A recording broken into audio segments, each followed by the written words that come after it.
Saya berbicara tentang keuskupan. Keuskupan ini besar dalam arti wilayah, besar dalam arti jumlah umat, besar dalam arti variasi yang sangat kaya komposisi umat beriman. Banyak sekali tarekat religius yang telah menjadi tarekat diosesan di Keuskupan Agung Medan ini. Di sini ada pusat pembinaan imam untuk seluruh provinsi atau regio Gerejani Sumatera. Tahun-tahun terakhir ini di keuskupan ini ada pengembangan organisasi, dibentuk vikariat, dibentuk paroki-paroki baru, didatangkan tarekat-tarekat baru, dan banyak yang lain yang tidak bisa disebut satu persatu. Yang paling langsung kasat mata, gampang kita lihat adalah Catholic Center, 8 tingkat. Begitu memukau sampai uskup yang sudah sering ke Thailand pun mengatakan lupa dia karena terpukau. Inilah gedung paling megah milik gereja di Asia Tenggara.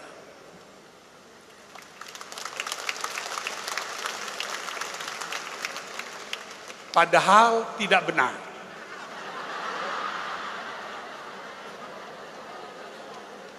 Pusat pembinaan pastoral di Ban Phuan di Bangkok adalah yang paling megah, paling besar, dan paling lengkap.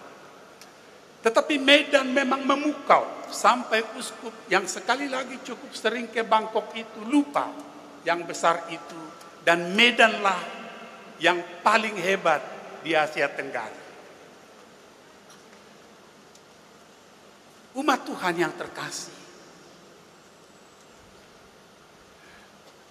dari tengah umat inilah Opung Pius beberapa waktu yang lalu dan sekarang ini Opung Anicetus Sinaga menjadi uskup emeritus. Dan Tuhan memberikan Monsinyur Cornelius Sipayung melanjutkan, mengembangkan, memperindah, menyempurnakan segala sesuatu yang telah baik dan indah di keuskupan ini, yang telah dikerjakan, dilayani dengan kasih, dengan pengorbanan oleh pendahulu Monsinyur Cornelius ini. Ke keuskupan inilah dia dipanggil Tuhan, diurapi dengan rohnya untuk mewartakan kabar gembira kepada mereka yang miskin. Pembebasan kepada mereka yang terbelenggu, pengharapan kepada yang putus asa. Untuk keuskupan ini dan untuk masyarakat di Sumatera Utara inilah Monsinyur Cornelius diutus Tuhan menjadi gembala yang baik, yang akan mengenal domba-dombanya dan menyerahkan nyawanya bagi domba-domba itu.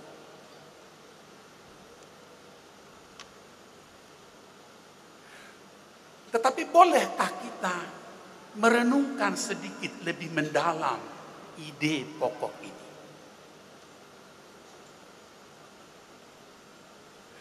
Beberapa waktu yang lalu, lebih dari 15 tahun yang lalu,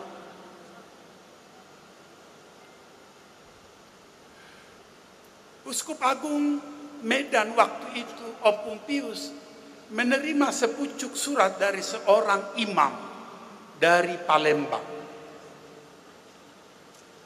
Mengatakan begini, Monsignor, saya mohon diterima bekerja di Keuskupan Agung Medan. Karena saya melihat gereja di Keuskupan Agung Medan hiruk pikuk, tidak terlalu saleh, tidak banyak berdoa, tidak kontemplatif. Begitu kata dia 15 tahun yang lalu. Masing-masing kita boleh langsung memberi komentar, benarkah itu? Apalagi kalau seorang imam dari Palembang, dari hampir ujung Sumatera ini yang mengatakan, padahal kita di puncak Sumatera ini, validkah itu? Relevankah catatannya itu?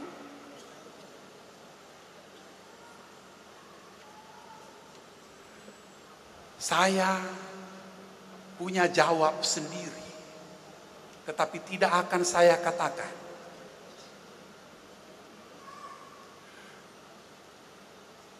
Peristiwa itu saya ingat kembali karena Monsignor Cornelius Sipayung mengambil motto semboyan sebagai rangkuman dari spiritualitas, dari rencana kerja, dari semua master plan yang akan dirancang oleh beliau. Kalimat dari Santo Fransiskus Assisi, Deus meus et omnia, Allahku dan semuanyaku. Kalimat itu adalah rangkuman dari keyakinan iman, penghayatan hidup Santo Fransiskus yang merasa bahwa Tuhan memberi segala-galanya kepada dia, kepada dunia di dalam Yesus Kristus. Bahwa Allah memberikan dirinya secara sangat konkret, sangat real dalam penjelmaannya, dalam wafat dan kebangkitannya, dalam ekaristi yang ditinggalkannya, dalam kitab suci, firman kehidupan yang diberikannya.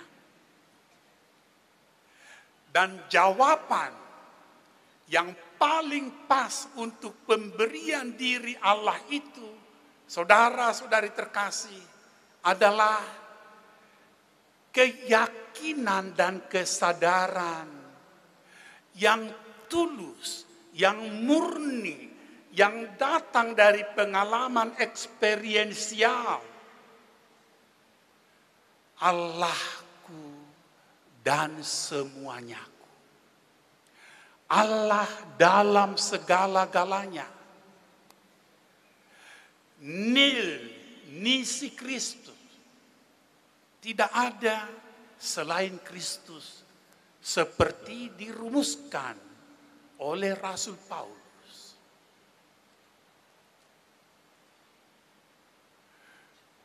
Deus meus et omnia adalah spiritualitas, adalah proyek, adalah moralitas dari setiap orang beriman untuk menerima dan menghidupi hidup ini dengan Allah dan hanya dengan Allah, dan dengan Allah menyuburkan kehidupan di sini.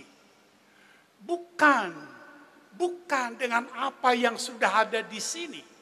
Entah itu adat istiadat kita, entah itu kemampuan finansial kita, entah itu modal sosial kita, bukan. Maka kriteria kehidupan kita juga sebagai orang beriman diberikan Tuhan yang tidak sama. Sering malah bertentangan dengan kriteria, matra, patokan-patokan dunia ini. Tetapi saudara-saudari terkasih, Monsinyur Cornelius yang terkasih, hanya kalau kita berprogram dan menjalankan program itu untuk bisa menghayati Deus meus et omnia, Allahku dan semuanyaku dalam segala hal, kita menemukan makna dan kita memberi makna yang sesungguhnya ke dalam kehidupan. Kita tidak lagi akan terkoyak-koyak oleh katakan kepentingan kelompok, tarekat, kongregasi, perbedaan antara imam diosesan dan imam tarekat, orang yang datang dari luar atau anak kandung dari keuskupan ini.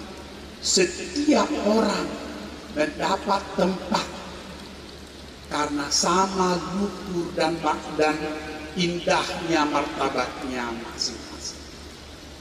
Dengan kata lain, Bapak Ibu, saudara-saudari terkasih, mewartakan Kristus lebih jelas, menerima Kristus secara lebih utuh, dan menghayati kehidupan ini bersama dengan Kristus.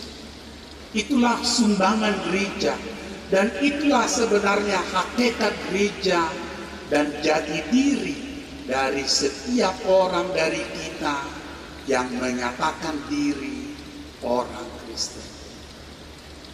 Kesempatan tabisan Bapak Uskup Cornelius Sipayung ini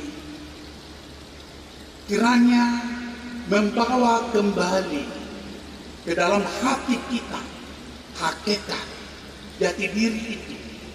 Dan jangan kiranya ada orang yang mengatakan itu adalah semboyan, adalah adagium dari Santo Fransiskus Assisi. Sebab sekali lagi kepada semua kita, kepada keuskupan kita masing-masing, Allah memberi dirinya seluruhnya untuk menjadi hidup kita. Dan hanya kalau dia menjadi Allah kita dan segalanya bagi kita, kita menjawab Tuhan dengan syukur dan kita menerima kelimpahan berkat-Nya sehingga menjadi berkat dalam kehidupan. Siapapun uskupnya, apalagi bersama dengan uskup kita yang baru. Selamat kepada Keuskupan Agung Medan ini. Selamat kepada Bapak Uskup Cornelius Sipayung yang terkasih. Tuhan memberkati.